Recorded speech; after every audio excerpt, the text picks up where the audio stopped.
তোমরা দেখো বুকুর পায়ের অবস্থাটা, প্রচন্ড কষ্ট হচ্ছে ওর। প্রথম দিকে আমি বুঝতে পারিনি, কয়েকদিন ধরে একটু হাঁটাটা একটু চেঞ্জ লাগছিল। তারপরে দেখলাম যে ওর পায়ের এরকম একটা সমস্যা দেখা দিয়েছে। মনে হয় খুব চটপট করে, তো ভীষণ লাফালাফি করে। কোনো একটা সময় বোধহয় কোনো আঘাত পেয়েছে। যাই হোক, এখন ট্রিটমেন্ট চলছে, মেডিসিন দেওয়া হয়েছে, পাটাকে এইভাবে ব্যান্ডেজ করে রাখতে হচ্ছে।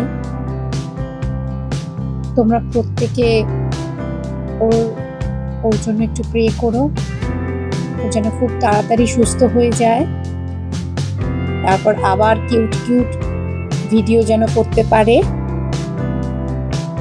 ওর মনটা খুব খারাপ আছে, ও যেন তাড়াতাড়ি সুস্থ হয়ে যায়। আমি আর কিচ্ছু চাই না, ও যেন তাড়াতাড়ি সুস্থ হয়ে যায়।